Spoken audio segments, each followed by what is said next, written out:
Assalamualaikum warahmatullahi wabarakatuh. Waalaikumsalam warahmatullahi wabarakatuh. Berjumpa kembali bersama saya, Sarah Santika di Podpas, Podcast Pengadilan Agama Sukoharjo.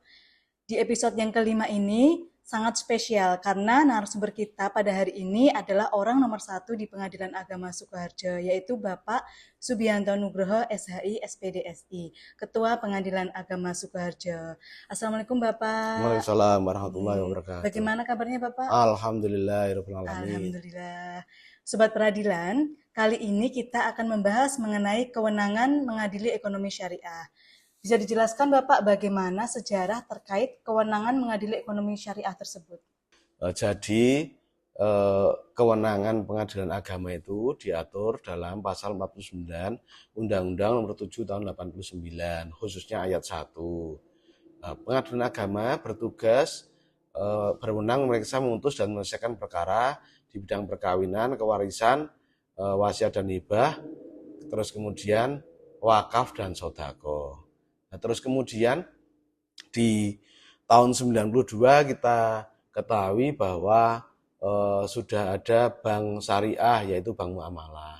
Namun penyelesaian jika terjadi sengketa itu kan di pengadilan negeri atau peradilan umum. Sedangkan akad-akad yang dilakukan di bank muamalah tersebut itu berprinsip pada syariah. Itu sedikit banyak atau banyak tidak nyambungnya jika diselesaikan di pengadilan negeri atau di peradilan umum.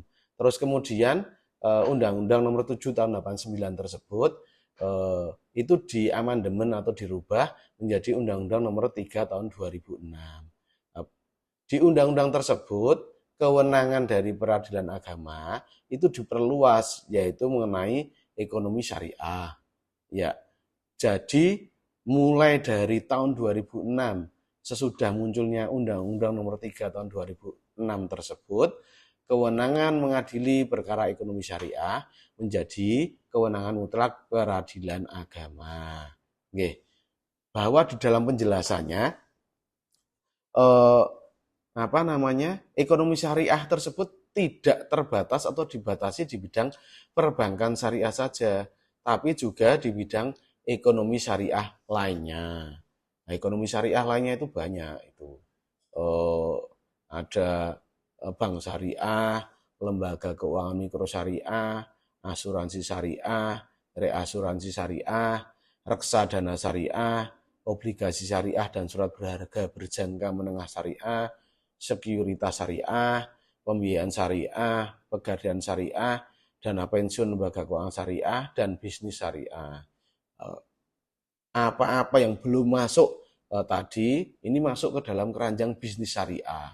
Bisnis syariah itu ya bisa antar lembaga dengan personal, bisa antar badan hukum dengan badan hukum, maupun bisa juga antara personal dengan personal, tetapi kerjasamanya dilandasi dengan prinsip syariah. Kami perlu sampaikan bahwa di penjelasan pasal 49 Undang-Undang Nomor 3 Tahun 2006 tersebut juga menjelaskan yang dimaksud orang-orang yang beragama Islam bukan terbatas orang-orang yang memang secara identitas beragama Islam. Nah, ini termasuk orang atau badan hukum yang dengan sendirinya menundukkan diri dengan sukarela pada hukum Islam. Jadi kalau ada nasabah perbankan syariah, lembaga keuangan mikro syariah atau yang lain non-Islam menjadi nasabahnya, itu jika menemui masalah ataupun sengketa dalam akadnya, itu nanti dianggap orang-orang yang beragama Islam karena menundukkan diri kepada hukum Islam. Karena apa? Lembaga keuangan syariah tadi itu dijalankan berdasarkan prinsip syariah atau hukum Islam. Ini juga kami perlu sampaikan juga ini kaitannya dengan perkawinan juga. Misalnya orang non-Islam, terus melakukan akad atau waktu akad beragama Islam, akad pernikahan. Nah, terus kemudian keluar dari agama Islam lagi setelah melakukan akad nikah, itu juga sama menundukkan diri waktu akadnya dengan hukum Islam, sehingga nanti penyelesaiannya pun perkawinannya bila pengen diputus, itu juga masih menjadi kewenangan peradilan agama.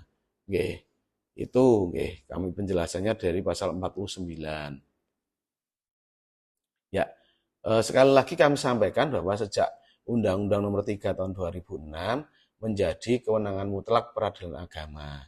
Nah, ini namun ya di tahun 2008 ada tersendiri undang-undang tentang perbankan syariah, yaitu Undang-Undang Nomor 21 Tahun 2008. Nah, di pasal 55 ayat 1 undang-undang tersebut itu sudah pas dengan Undang-Undang Nomor 3 Tahun 2006 bahwa ayat 1 dari pasal 55 penyelesaian sengketa perbankan syariah dilakukan oleh pengadilan dalam lingkungan peradilan agama. Ini tidak menjadi masalah, tidak bertentangan dengan Undang-Undang Nomor 3 Tahun 2006. Tetapi di pasal 55 ayat 2-nya dalam hal para pihak telah memperjanjian penyelesaian sengketa selain sebagaimana dimaksud pada ayat 1, penyelesaian sengketa dilakukan sesuai dengan isi akad. Isi akad ini ya, nah, kalau isinya akad memperjanjikan misalnya dilakukan penyelesaian di lingkungan peradilan umum, maka konsekuensi dari pakta sans servenda atau perjanjian tadi mengikat kedua belah pihak itu di peradilan umum. Nah, hal ini kan bertentangan dengan Undang-Undang Nomor 3 Tahun 2006. Terus kemudian pasal tersebut karena bertentangan dilakukan uji materi ke Mahkamah Konstitusi dan telah diputus berdasarkan putusan nomor 93 garis miring PUU strip 10 Romawi garis miring 2012. Apa isi amarnya? Yaitu yang pertama, penjelasan pasal 55 ayat 2 Undang-Undang Nomor 21 Tahun 2008 tentang perbankan syariah itu bertentangan dengan Undang-Undang Dasar Negara Republik Indonesia tahun 45. Yang kedua, penjelasan pasal 55 ayat 2 Undang-Undang Nomor 21 tahun 2008 tentang perbankan syariah tidak mempunyai kekuatan hukum mengikat. Nah, ini sudah fix clear kembali bahwa kewenangan mengadili perkara ekonomi syariah menjadi kewenangan peradilan agama. Seperti itu. Baik. Berarti segala sesuatu, perbuatan maupun kegiatan usaha yang menggunakan prinsip syariah sudah jelas ya Pak, kewenangannya di pengadilan agama ya Pak? Betul, seperti itu. Lalu bagaimana Pak tata cara penyelesaian perkara ekonomi syariah itu Pak? Apakah ada ketentuan khususnya Pak? Ya, tata cara penyelesaian perkara ekonomi syariah itu ada dua, yaitu yang pertama, perkara ekonomi syariah dapat diajukan dalam bentuk gugatan sederhana. Yang kedua, dapat diajukan dalam bentuk gugatan dengan acara biasa.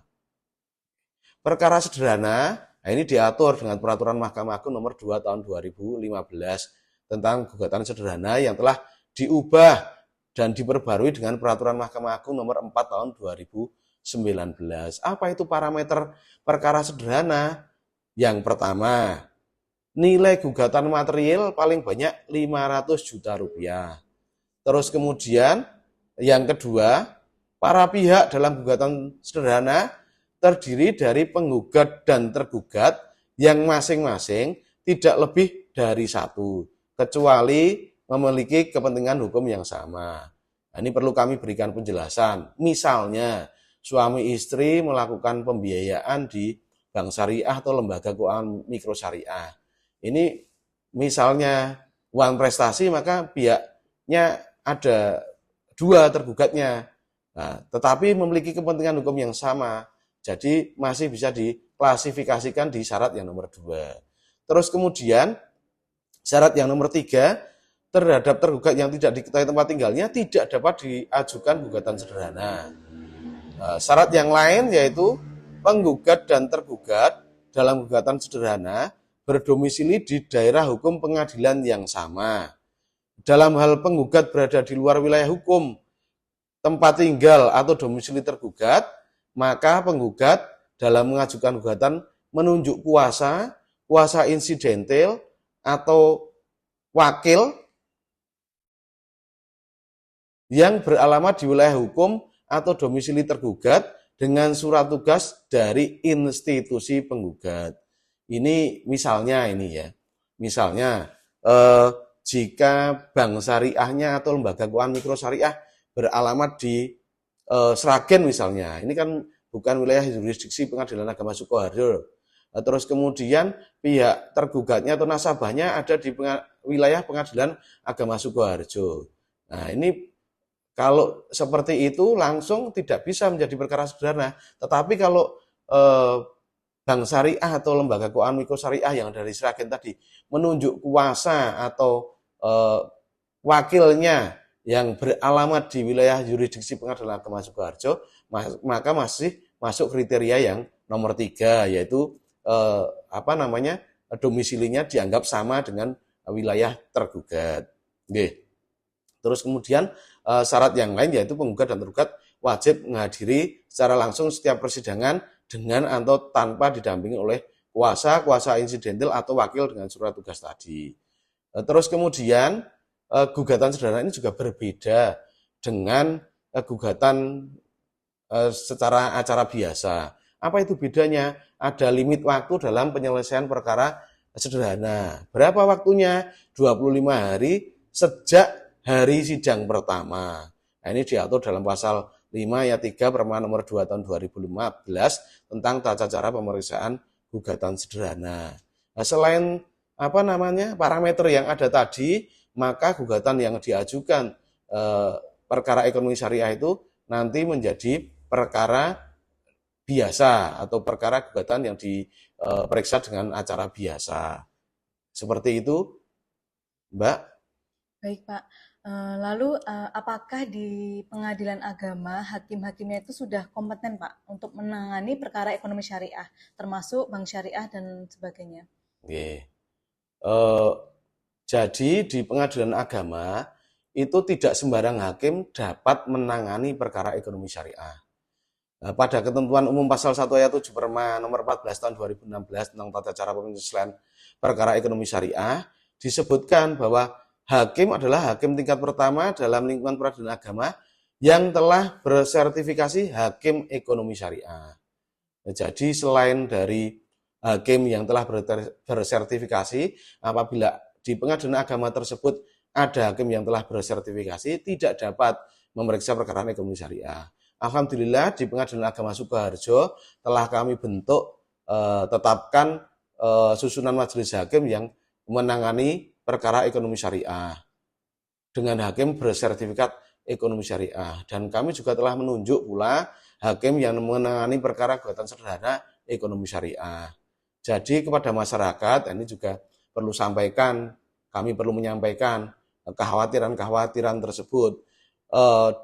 Masyarakat yang melakukan transaksi ekonomi berlandaskan prinsip syariah, entah itu jual beli, akadnya seperti itu, sirkah, entah itu gadai atau rohen dalam istilah ekonomi syariahnya, atau akad lain, bahkan multi akad, jangan ragu untuk berperkara di pengadilan agama jika ada masalah dalam menjalankan akadnya. Hakim sudah profesional di bidangnya karena sudah disertifikasi oleh Mahkamah Agung.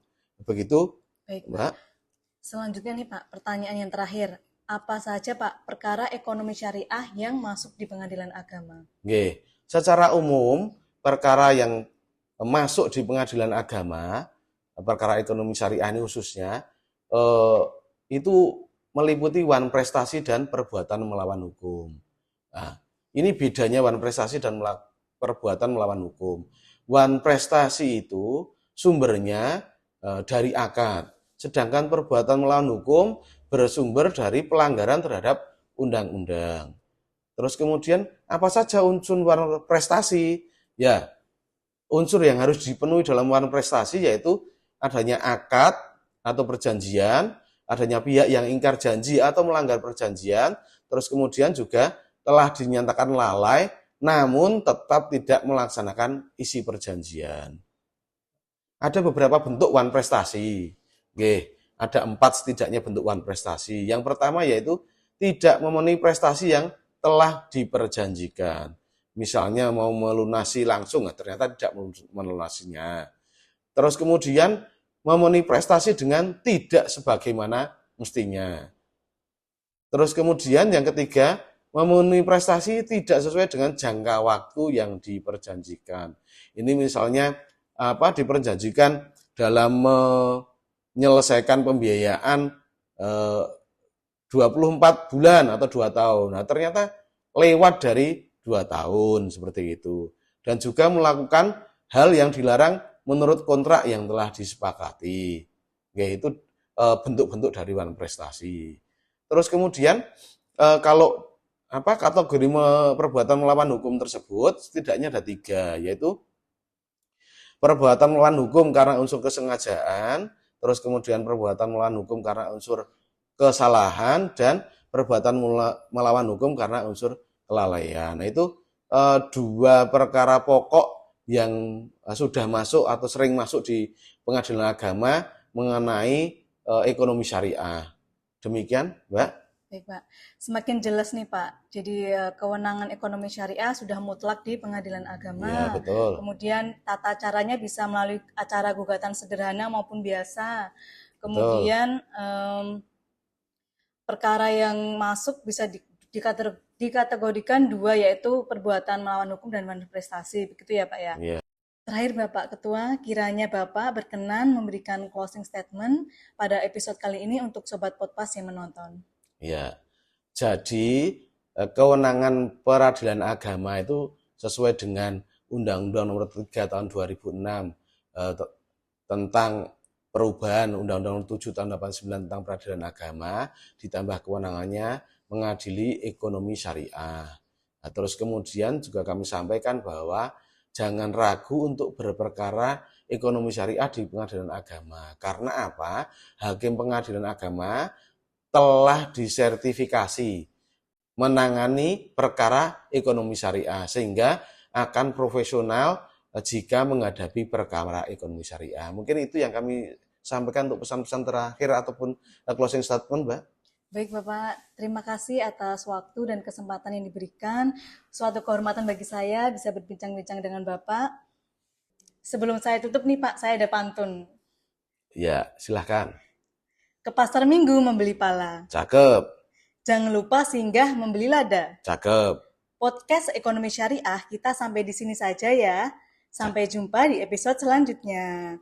Baiklah, Sobat Potas, tiba waktunya kita untuk berpisah. Saya, Sarah Santika, pamit undur diri. Sampai jumpa di episode selanjutnya. Wassalamualaikum warahmatullahi wabarakatuh. Waalaikumsalam warahmatullahi wabarakatuh.